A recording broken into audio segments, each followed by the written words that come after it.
Ark of the Covenant was sacred. It contained God's 10 commandments. The Ark was the most significant object that has ever existed on the face of the earth. The Bible tells of its extreme power. Fiery sparks would emerge. People would die if they touched it. God made his power manifest through the Ark. It was his throne on earth. Yet the Ark has been lost for over 2,500 years. Gone, but not forgotten. The Ark exists today. It is somewhere. Where is it now? That's the million-dollar question. Over the ages, men have hunted for the Ark in Egypt, in the Arabian desert, or even in Ethiopia. It's like looking for a needle in the haystack. But one man claimed to have found it in Jerusalem. He pointed out where he believed it was. Was he a charlatan, or as he believed, an instrument of God? God led us right to it. Ron Wyatt said he saw the Ark of the Covenant with his own eyes and lived to tell the tale.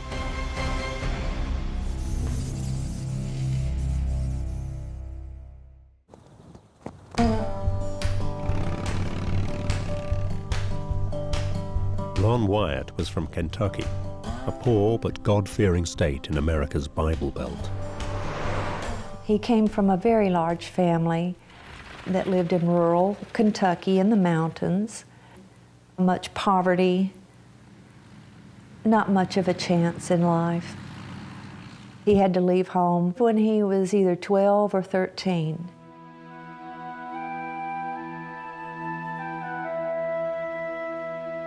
What Ron knew of the ancient Middle East came from reading the Bible. He was drawn to the Seventh-day Adventist Church, a devout Christian sect where Bible study is a lifetime pursuit. A habit he instilled in his own children, a daughter and 2 sons.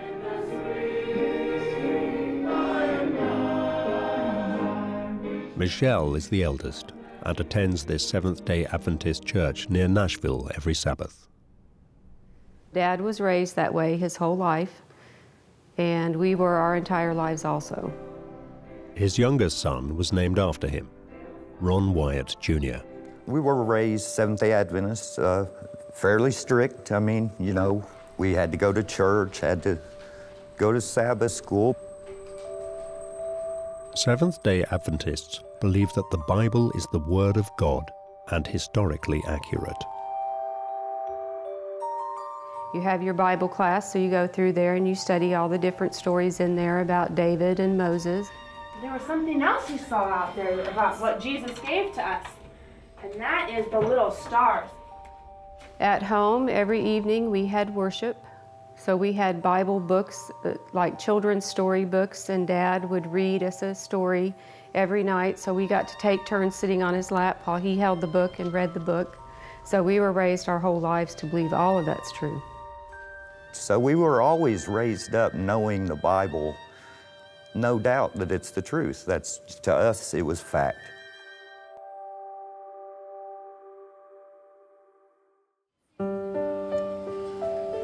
Ron Wyatt worked in a Tennessee hospital as a nurse anesthetist, but age 44, he made a life-changing decision to prove that the stories of the Bible are true.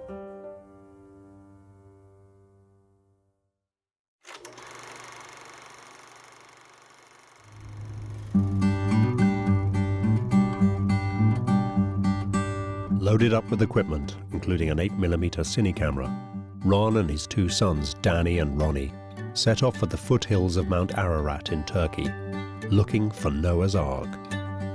And in a boat-shaped rocky outcrop, they thought they'd found it. My dad was quite sure that that was Noah's Ark because it's the only boat-shaped object way up in a mountain range in Turkey. Right here is a piece of Noah's Ark. It's petrified wood, and we found this right up on top of the boat-shaped object. The next Bible story Ron Wyatt decided to prove true was the parting of the Red Sea. So in 1978, after sub-aqua training in a Nashville swimming pool, Ron and the boys went diving in the Red Sea.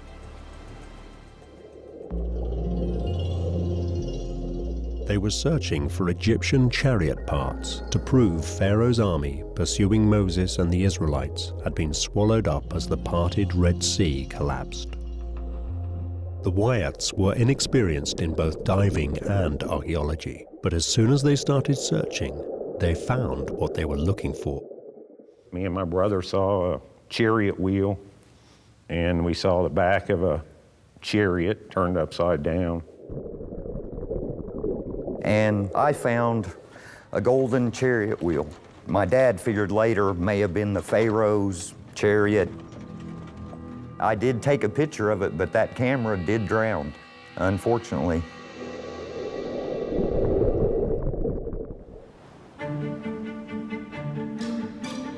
But Ron's apparently successful search in the Red Sea was suddenly interrupted. Ron had severe sunburn and was unable to continue. As he was convalescing, he went sightseeing in Jerusalem with Danny and Ronnie, when something very odd happened. Ron suddenly stopped walking. He raised his arm. His hand pointed to a derelict area. When he spoke, his voice sounded strange. There is Jeremiah's grotto, and the Ark of the Covenant is in there.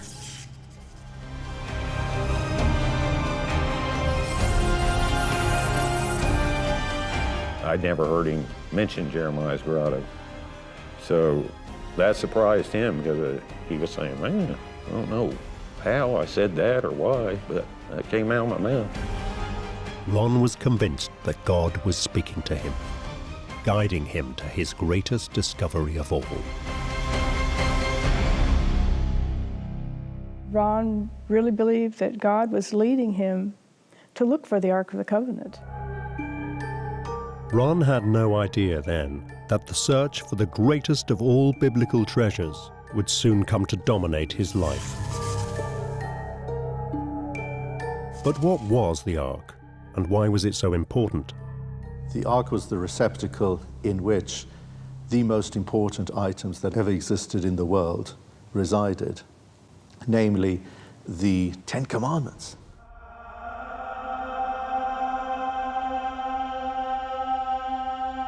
In the Bible, the book of Exodus tells how Moses leads the Israelites out of slavery in Egypt and through the wilderness to Mount Sinai.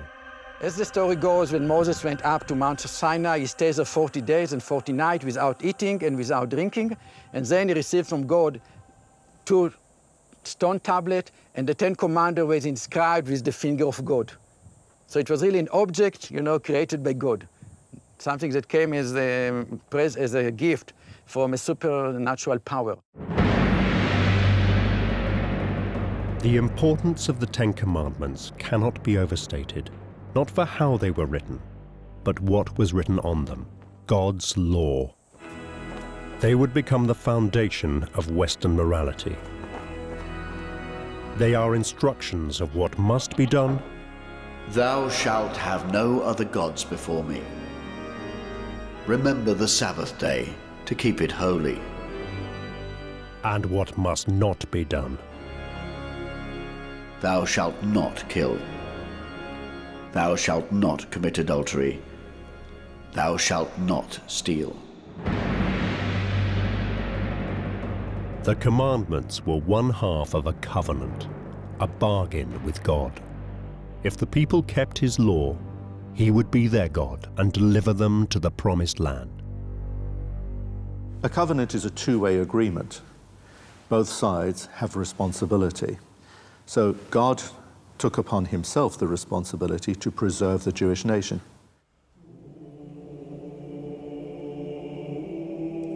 The Bible says that God commanded Moses to build a container to keep the commandments in. This was the Ark. Reading his Bible, Ron would find a clear description of what it might actually look like. They shall make an ark of acacia wood. 2 cubits and a half shall be its length, 1 cubit and a half its breadth, and 1 cubit and a half its height. A cubit is about half a meter. So the ark was 1 meter long, half a meter wide, and half a meter tall. Small, but exquisitely beautiful. You shall overlay it with pure gold. Inside and outside shall you overlay it, and you shall make on it a molding of gold around it. Most memorably, God's specification included on the lid of the ark 2 golden statuettes of winged celestial beings, cherubim. You shall make a mercy seat of pure gold, and you shall make 2 cherubim of gold.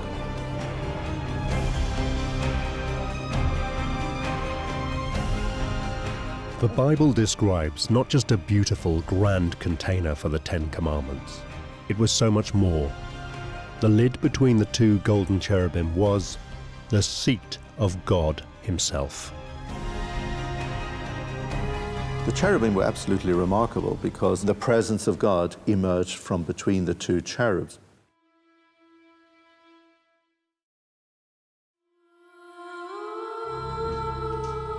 And this is the most important part of all. Legend has it that the ark was a dwelling place for God on earth, dispensing wisdom and unlimited power. And this was where his presence came down and dwelt. It was his throne on earth. People would die if they touched it because of the glory of God that no human can survive. As the ark was being carried towards Jerusalem, a man by the name of Uzzah wished to steady it, and because he touched the ark, he dropped down dead. The ark was described as being an object of immense power. And we get depictions such as in the Indiana Jones movie, where uncovering it unleashed this unspeakable power.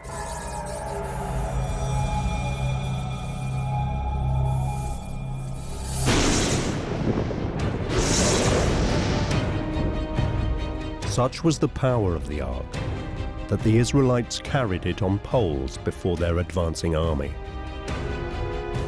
The Bible tells us about the usage of the ark. The ark was taken into battle as a symbol of the power of God and the fact that God would be with them as they fought.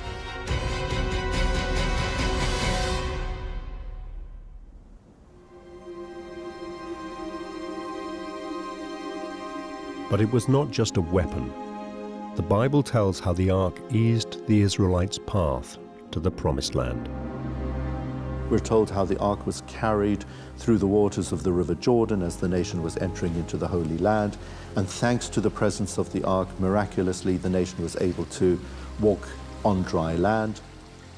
It's not the ark that has the power, but rather it's the power of God which is manifest through the ark. Around 3,000 years ago, the ark found a permanent home when King David at last settled the Israelites in Jerusalem. The Bible says David's son, King Solomon, built a great temple on a hill.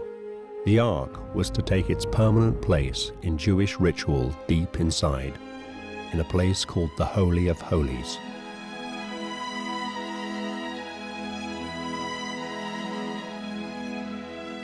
Once a year, on the holy day of Yom Kippurim, the Day of Atonement, the high priest would go into the Holy of Holies. That was the only day of the year in which he would enter into the holiest place on earth in order to pray alongside the ark. It's one of the world's great mysteries that this most holy object not only disappeared from view, but vanished altogether. When Solomon builds the temple, we know where it went, in the Holy of Holies, in the back room of the temple. But at some point, the Bible stops talking about the ark. What happened to it, and where is it now? These 2 questions have obsessed countless generations.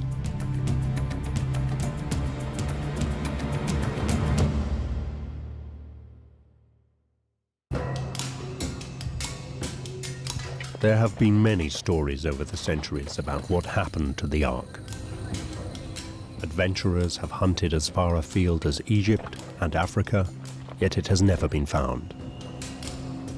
The most popular theory is that the Ark was lost in Jerusalem itself, in a cataclysmic invasion.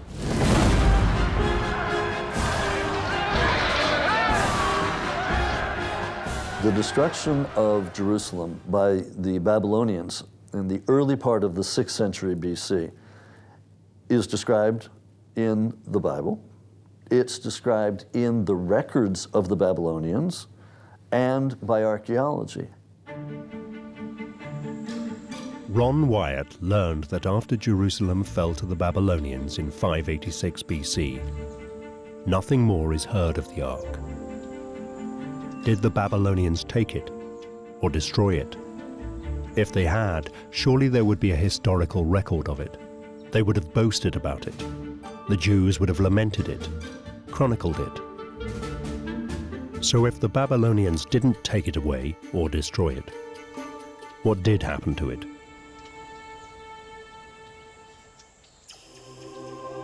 Ron decided the clue lay in his involuntary words.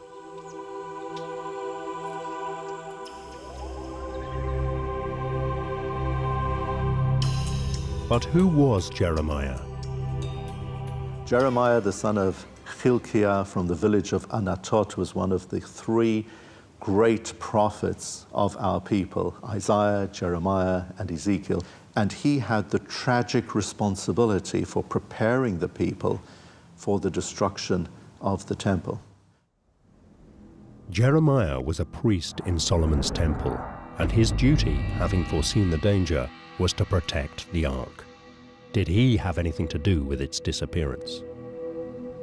There is one source, the book of 2nd Maccabees, that says that Jeremiah took the Ark and hid it from the Babylonians before the city was destroyed. Now, this is a book that's not in most editions of the Bible today. It's from what we call the Apocrypha.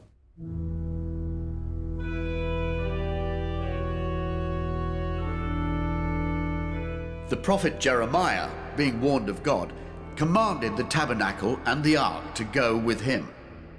He found a hollow cave wherein he laid the tabernacle and the ark and the altar of incense, and so stopped the door.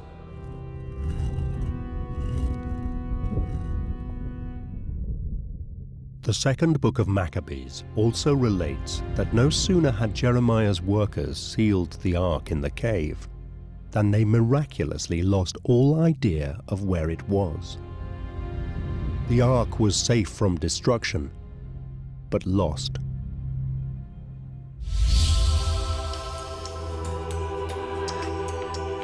So when Ron voiced the words, "There's Jeremiah's grotto," was he actually indicating the location of the cave where the ark was hidden?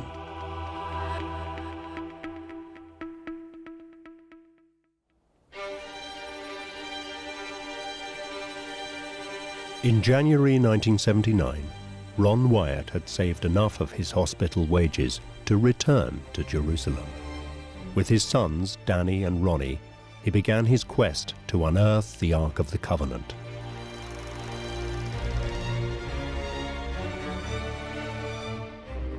But as their own film footage shows, the area he had pointed to looked very inauspicious. It was a rubbish dump. When we first started digging, there was a dead cat in there and trash.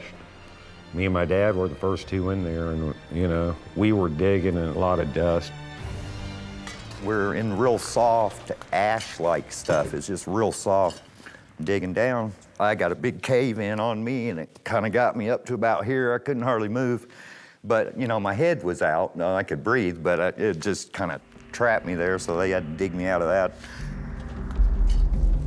Ron wasn't one to let a lack of training or experience hamper his quest for the Ark.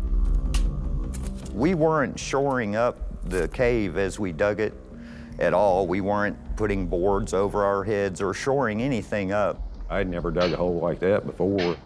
We were lucky we didn't bury ourselves, probably. Yeah, not the smartest thing. There are things that could have collapsed on us at any time. It was very dangerous. Although the Wyatts were inexperienced, they were also lucky. No one was injured, but it seemed their luck had run out when they hit a serious problem. We were digging along the outside and we broke into the mountain and cleared out a bunch of rock from in there and started digging inside the mountain.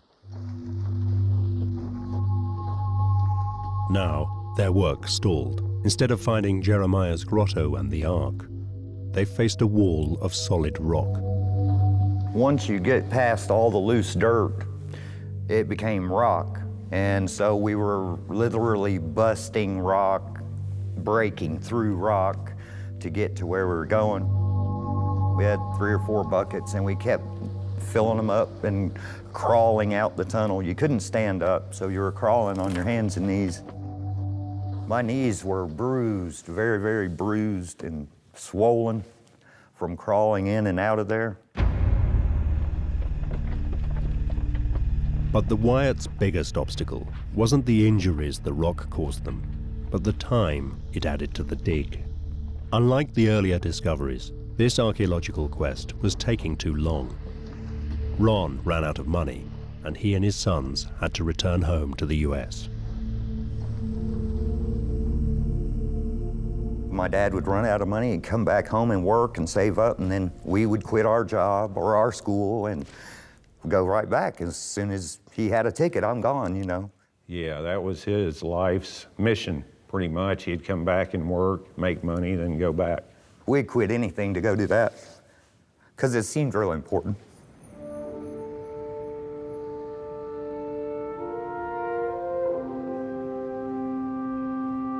When they returned to Jerusalem the next year, 1980, refunded and reinvigorated, they applied themselves to the obstacle between them and Jeremiah's grotto containing the Ark of the Covenant, the wall of solid rock. Dad prayed usually in the morning, help us, if we can find something. We were constantly praying throughout this on a daily basis, because we knew we were clueless. Once more, Ron seemed to experience a guiding hand. He made a comment to his sons that he was impressed in some indefinable way to cut into the solid rock of the cliff face. Every time we come to a stumbling block, we had to pray, and somehow we'd get around it and move on. They set to work faithfully chipping at the solid rock of the cliff. Astonishingly, they broke through the rock into an open space. Could it be a cave?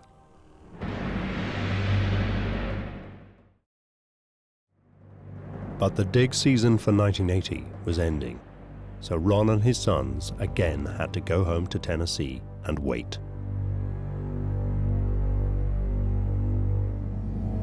Now, more than ever, Ron believed that when he returned, the Ark would be waiting.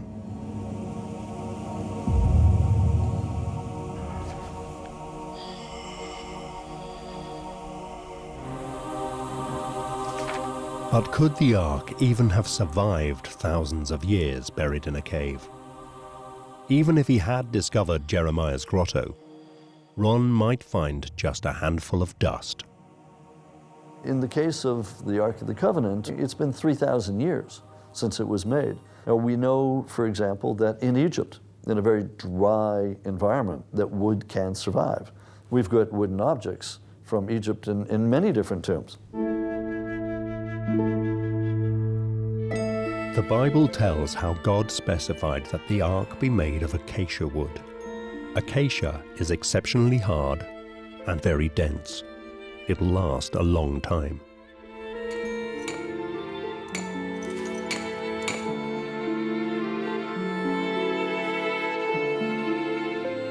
In Egypt, acacia panels have been found over 3,000 years old. If Tutankhamun's ark-like chests survive, why not the Ark?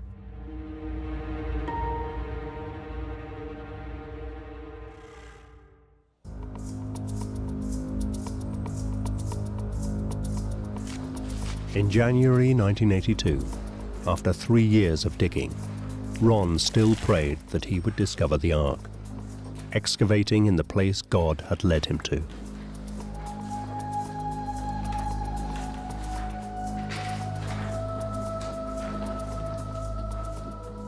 But ill health dogged his sons, and he had to send them home. We had got ill that one time. I had got the flu real bad. Danny got flu. And Danny stayed, I think, for another couple weeks after that, and then he came home. Even without his sons to help him, Ron wouldn't give up. He believed so strongly in what he was supposed to do that nothing would stop him. No, he never gave up. He saw everything through. Even if he almost lost his life, he would regroup and go back again and try it again until he got to where he wanted to be. Yeah, he wasn't afraid.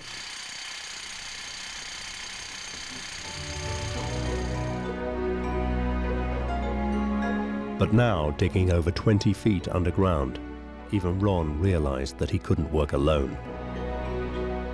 He enlisted the help of a young local man.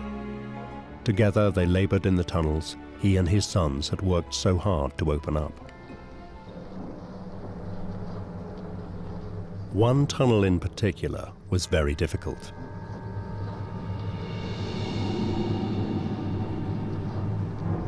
A narrow passageway leading through a chimney, a tight vertical shaft so small that Ron had to exhale to squeeze through. Inside the tunnel, Ron saw a very small opening in the rock wall. Only Ron's assistant was small enough to wriggle inside. Something about this space seemed to fill him with dread.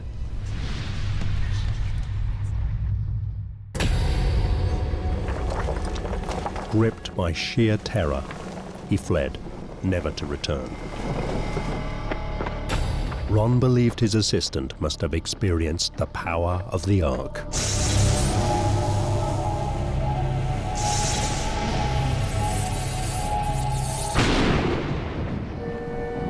Ron enlarged the opening and squeezed into the confined space.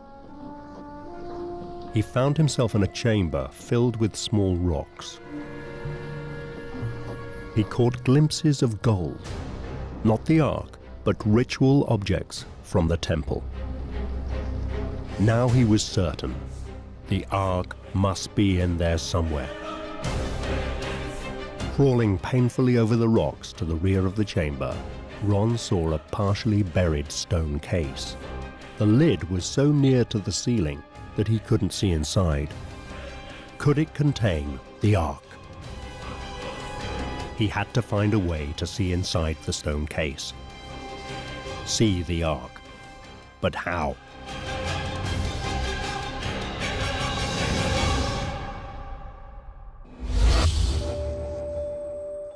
Now, Ron may not have been a professional archaeologist, but he was a professional nurse anesthetist, and now he put his medical knowledge to good use. He wondered whether a medical camera and probe, designed to see inside the human body, would allow him to investigate and identify the contents of the stone case.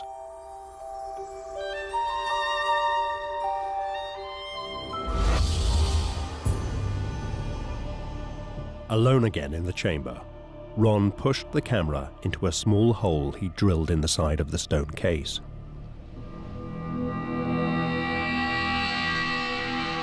And suddenly, there it was.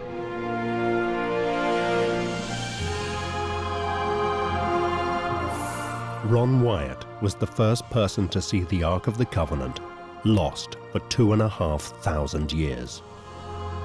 He was crying when he told me. He just said he couldn't believe it.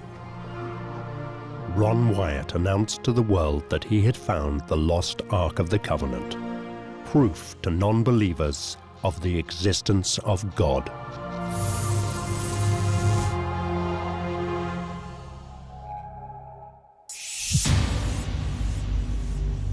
But if he thought he'd achieved his aim, Ron was in for a big surprise. The good news was not received with open arms. Professional archaeologists would need convincing evidence. They would want to see what Ron had seen, the Ark of the Covenant. When it comes to any amateur enthusiast claiming that they found anything to do with the Bible, my first question to them is, show me the data. Show me your evidence. Skeptics pointed to the fact that Ron Wyatt was alone when he found the Ark. He had no witness. If you think you found the Ark of the Covenant, show me a picture. But Ron didn't produce any pictures. He claimed he did have documents and photos, but was not allowed to show them. In a series of talks, he told people that the Israeli Antiquities Authority, the IAA, had made secrecy a condition of his excavating permit. I'm not allowed to give the exact location, but I will say that the Ark of the Covenant is exactly where I found it. And we have proven that to the Antiquities Department in Israel. They have the proof, and they know it's been found. But even the existence of a permit is disputed. Dr. Dan Bahat was the IAA district director at the time. When I was a district archaeologist of Jerusalem, Ron Wyatt was in Jerusalem with his activities. To the best of my knowledge, he never received any permit to dig in Jerusalem. Ron could have silenced his critics by simply showing them the Ark of the Covenant. Why not just return to the dig with witnesses? But Ron had bad news there too.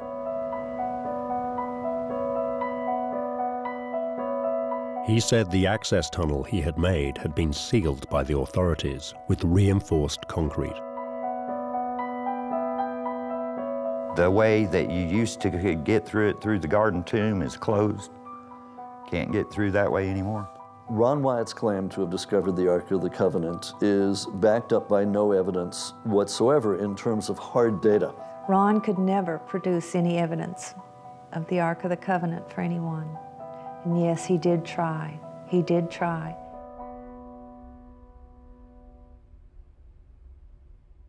Professional archaeologists openly expressed the opinion that Ron's discoveries were just too good to be true. So while it takes years, decades, to become properly trained as an archaeologist, where you can read the ancient text, do the excavations, interpret the data and the analysis, it sounds like anybody can go out and try to find them.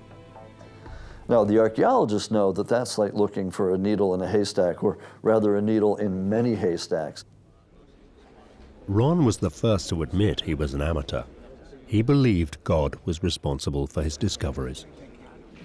It's very obvious that I didn't find these on my own intelligence, or of my own intelligence. I don't think there's anybody on earth clever enough to have found all of these, but God knew where they were from day one, and he wanted everybody to see them.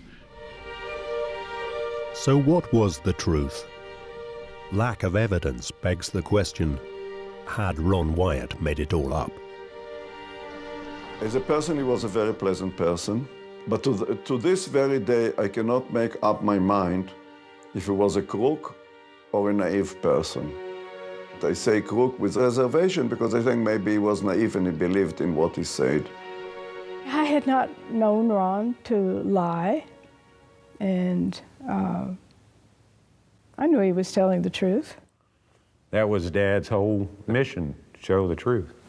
I mean, he didn't take archaeology or anything. That's why archaeologists don't think that he's legitimate, but God uses people, not necessarily professionals, to do his work. Those who doubt Ron Wyatt point to one fact in particular. He found exactly what he set out to find, down to the last detail. Even after the ravages of 3,000 years, the Ark he described was exactly as depicted in a Bible picture book. He produced a drawing of just what it looked like, covered in gold and with a decorated gold rim and 2 gold cherubim on the lid. It is interesting that what Ron Wyatt says he discovered is the typical or conventional description of the ark. In actuality, if you find the ark, it may look completely different.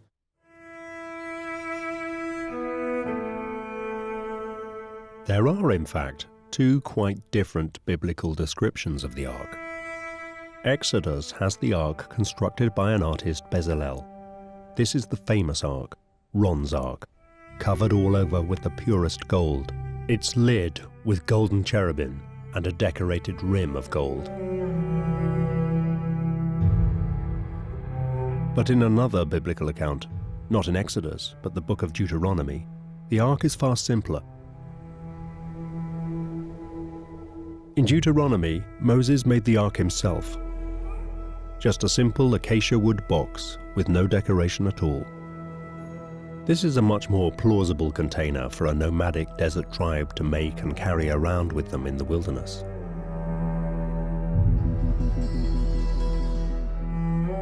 This description of the ark certainly lends itself to the belief that it's simply a storage box. And we find in archaeology, in King Tut's tomb and elsewhere, similar boxes.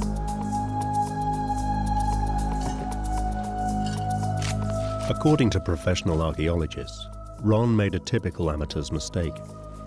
He went looking for one specific object to support a preconceived view that every Bible story is historically true.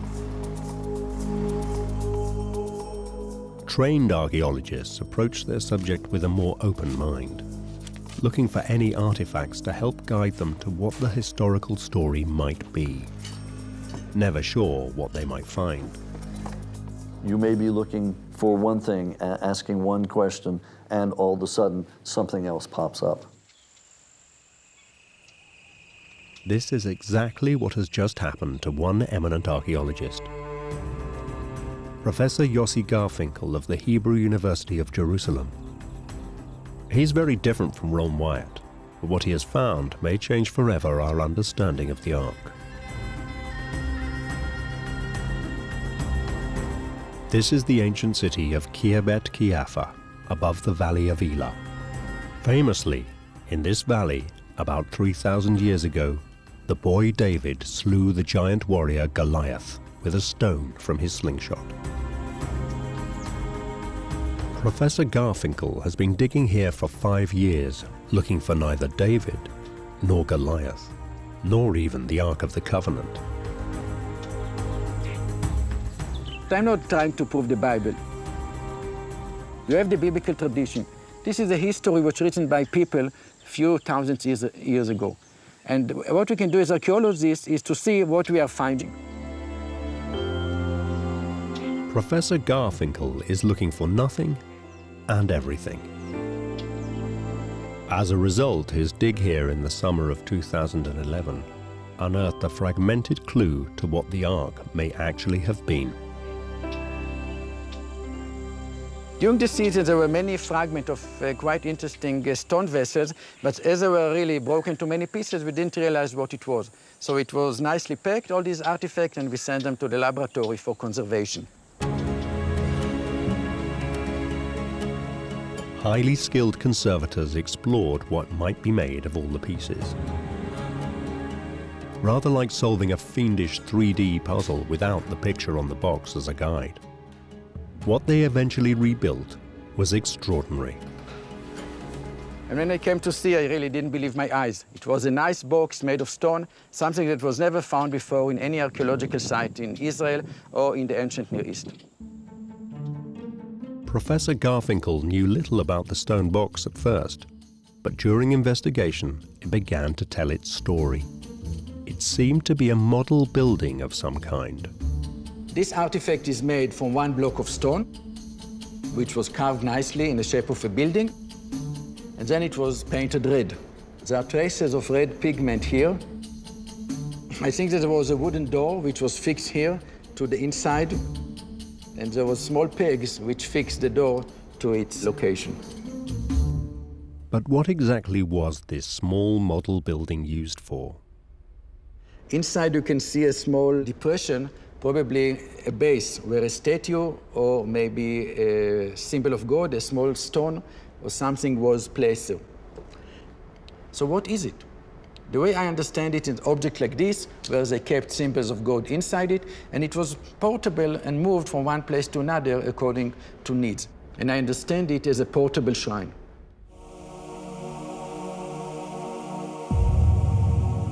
Professor Garfinkel's thesis that this was a portable shrine is supported when the little building with doors is compared to the biblical account of the Temple of Solomon, where the Ark came to rest.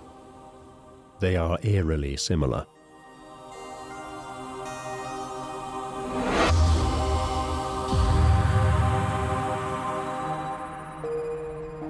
So this is what we called triple recessed doorway or triple recessed door frame. And this is exactly how the Bible describes Solomon's palace and also the entrances in the Temple of Solomon in Jerusalem. But the box couldn't be a model of the temple. Radiocarbon dating tells us it is older than that.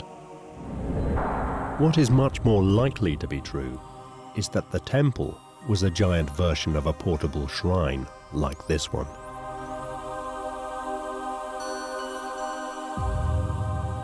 Then, Professor Garfinkel, with extraordinary insight, asked a vital question. What did people call this portable shrine when they used it in ancient times? I think that probably the people in antiquity called such artifact Ark of God. And this is the biblical, the Hebrew name, Aron Elohim, Ark of God or cupboard of God.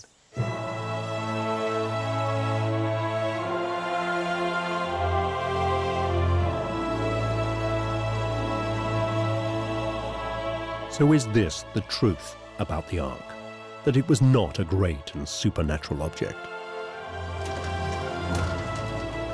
In the Hebrew Bible, the Ark of the Covenant is written Aron Habrit.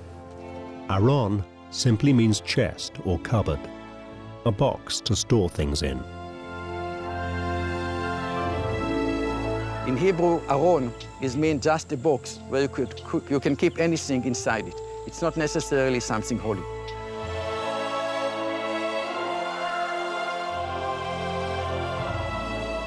Once you put inside a symbol of God, then the artifact became important.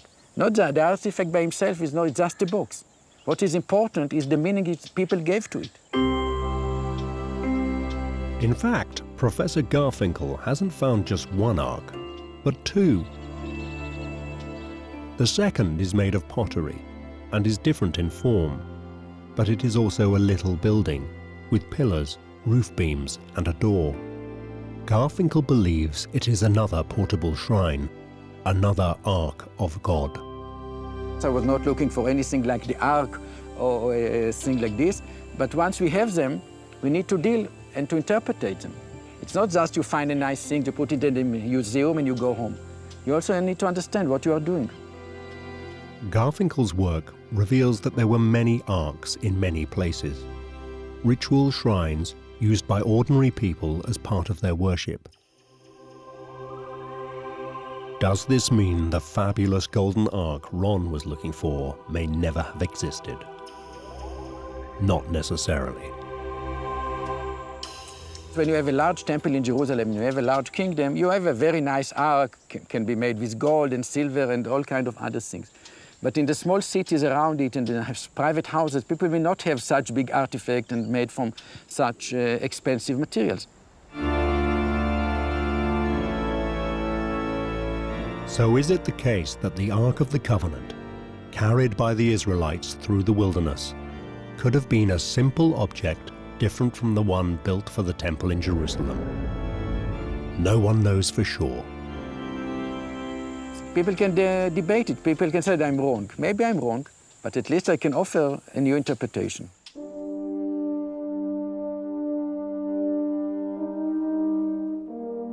What Ron Wyatt would make of this debate, we'll never know. He died in 1999. Until the end of his life, he devoted himself to making many more controversial discoveries. to prove that the Bible is fact. He said he had a sample of Christ's blood from the crucifixion which proved Jesus had no earthly father. He claimed he had an encounter with angels in the chamber where he found his ark. Tables of stone were found in the Ark of the Covenant. I personally removed them with the assistance of 4 angels who lifted the mercy seat, which I would estimate weighs about 900 pounds of solid gold. Ron Wyatt was a master at organizing expeditions, getting the public interested, getting money for his expeditions, and creating a huge following. Whether he was a charlatan or a zealot or a madman is up to individual people's opinions. To those who believe him, he was none of these. He was a man inspired to do his work by his faith.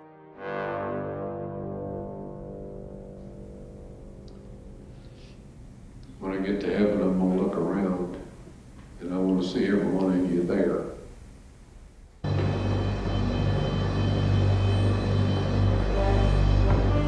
I just feel really blessed to have had a dad like my father and to got to do this work. It's just been an amazing thing. We may never know the truth about the Ark of the Covenant, but stories of its fabled power and symbolic importance ensure that each generation will dream of finding it. The Ark exists today. It is somewhere. We know it. The Ark has not yet been found in any location mentioned by the ancient sources. That doesn't mean it won't be found. If it is, it will be accidental. It will not be because somebody has gone out looking for it.